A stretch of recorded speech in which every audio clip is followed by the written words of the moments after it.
Hey everyone, thanks for watching. I'm going to do a review on some brake modifications that have been done to this Mustang here. Stay tuned.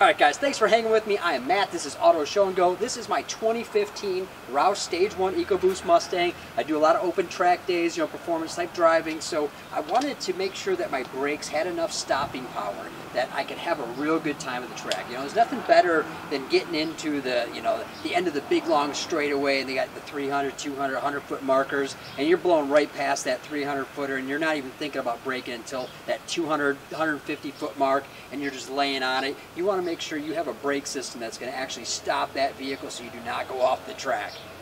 Real simple. So last summer, the first modification I did to the brake system was I ordered the Ford Performance 6-piston Brembo kit from CJ Pony Parts. That is the same system that comes on the GT Performance pack. So it's a 6-piston Brembo with a 15-inch rotor. The pads on them are just the stock Ford Performance pads or whatever, and they worked pretty well. Very, very dusty though. Never made any noise, but they did pretty well. But I ran those for a year and I said, you know what, I need a little bit more braking power and I really want to go all the way with this complete conversion. So after that I decided, okay, well let me go ahead and upgrade the front pads. So I upgraded to the Hawk Street Performance 5.0 pads. They're real good for the street, a little less dust than the stock pads that came on. Don't get any kind of squealing or, I guess I get a little bit of creaking like when you're on the brakes and you maybe let off just a little bit, but that's just the bite. I mean, you want that. So that's the only noise that it makes though that I've had so far. It's, anything really.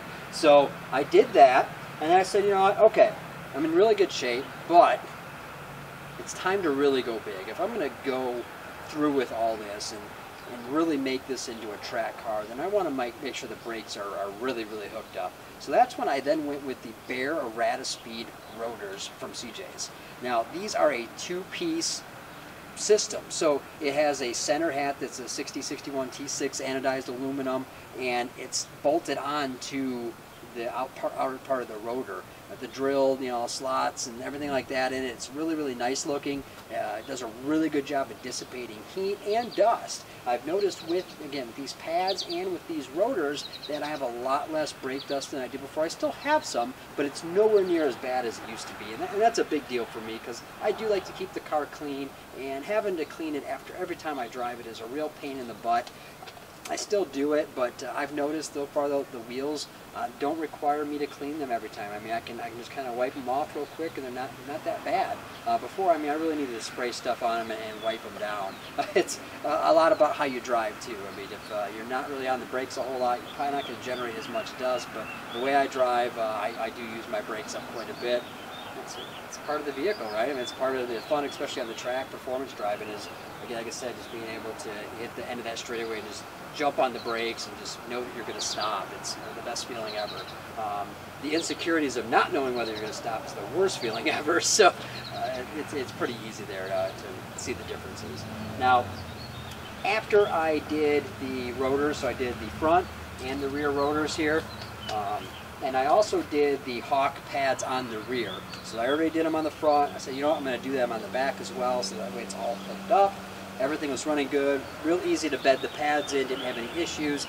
Again, none of the four corners squeak or squeal or make any kind of noises, even under hard braking.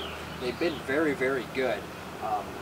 So I'm very pleased with that. Now, the end thing here with this conversion though was adding some stainless steel brake lines. Now CJ Pony Parts has them under their brand. The top brake line manufacturer makes these hoses for them, and if you can upgrade to a stainless, braided type line, you're going to minimize the flex that you would have in that hose when you're under hard braking and really pushing a lot of fluid into that caliper. A rubber hose, especially once it gets hot, it's going to expand a little bit, so you don't quite have that pressure, and that's where you get brake fade from.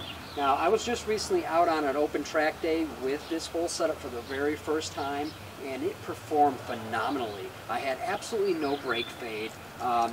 It's got a real good, initial bite to it from the pedal, but then it's got a little bit of travel before you get that full engagement. So it's real nice if you just kind of need to set the nose down a little bit. You can get that quick tap. You just need to scrub a little bit of speed. Quick tap is all you need. You're all of a sudden you're dropping a little bit, and then maybe you don't have to brake at all. You don't know trail braking through a corner, things like that. So especially learning a new track, you're going to run into situations where you're not quite sure on a line, so you're experimenting a little bit. You want to make sure that you have the ability to brake without really upsetting the car. And I didn't have any problems this last week. Everything ran really, really well. I didn't have any kind of fade. I didn't have any heat issues. And that reminds me, I also have modal 600 fluid in here. So this has a 594 dry boiling temp. I don't think I'm getting anywhere near there, but I didn't have any issues. Again, just no fade, just no squishy brake feel, just nothing at all. I mean, it was still crisp the whole way through all 4 sessions. Usually at the end of the day, people are, having problems with their brakes. There's a couple guys that went off track because they just lost their brakes altogether. Just had so much fade from just, pounding them all day long. That's why you need a system like this. If you're going to be very serious about open track days or any kind of time attack, bracket racing, anything like that on a road course, brakes are super important because most tracks are very brake intensive and then either horsepower or cornering. So the last place I went to, Waterford Hills, is a very technical, tight, slower track. So it's definitely a lot of braking, and really good handling is going to do really well on that course. That's why Miatas do really well there. Now you get on some bigger courses like an M1 concourse, well, that's not much bigger, but as far as longer straightaway and whatnot, because I think they're a 3rd mile there, and that makes a big difference because you're on the brakes a lot, to go around some real sharp corners, but then you're right back on the gas full throttle for a long straightaway. And that's a track where you need good braking and you need good horsepower. So their fleet vehicles there, the Hellcats they use, perform quite well on that track because they have both good braking and good horsepower. Now they're heavy vehicles, so they don't corner quite as well. Now if you hook the suspension up, they do a little bit better, but it's just the premise of the track there. Those cars fit well. This car fits well on a smaller track. Once I add some power, it's going to fit well on pretty much any track. But for now, it's about braking and suspension. Suspension's in good shape. There's reviews of that here on the channel if you're interested in checking those out. But a little bit more about the brakes before we conclude this video. I decided to do all this again because I wanted to be not necessarily competitive on the track. I mean, maybe I will do time attacks and stuff like that in the future, but for now it's more about just becoming a better driver and knowing your vehicle, knowing how the vehicle feels in certain situations, and knowing how not to upset your balance, in certain situations as well is very key.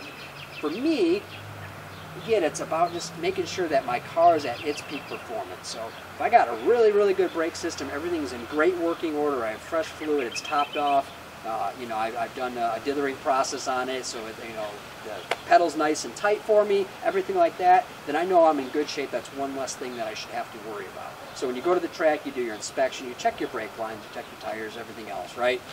It's one of those things you just add to the list, you check it, and if you do that, you should have total confidence that your setup is going to get you through the day without any problems. As soon as you start experiencing any problems, though, don't be afraid to just pit and get off the track. Throw your hazards on and slow down a little bit. Just try and, make sure you're not going to interfere with people too much. Get off the driving line if you can, but stay on the track and just try to coast into the pit and check out what's wrong with your car. But don't keep pushing it. If you're experiencing any type of fade, it's not going to get better during that session. Trust me. Chances are it's not even going to get better during that day. It takes a long time for your fluid and everything to cool down. It is what it is. Don't get to that point where you have those issues. If you're going to go to open track day, know your limits, know your vehicle's limits. If you don't have a hooked up brake system, then don't be slamming on the brakes before every corner. You just can't go, what I say, balls to the wall all the time. I mean, you have to pick your spots and let your brakes cool, and don't overheat yourself. It's part of having a street car on a track. If you want to have a streetable track car, you start building a system like this, and there's a lot of room to grow now. Again, I didn't think necessary to change out the rear calipers at this time. I mean, there are 4-piston Brembos with, you know, larger rotors that I could get, but in fact, actually, I would believe that these 15 inches here would go on, also fit on the back if you had the 4-piston Brembos in the rear. Because I do not, they use a 15-inch rotor, so I would assume they probably still work, but maybe not. So maybe someday I'll decide to do that, but as of right now, I don't think it's necessary. The car is really light up front, being the Ecoboost and the 2.3-liter engine.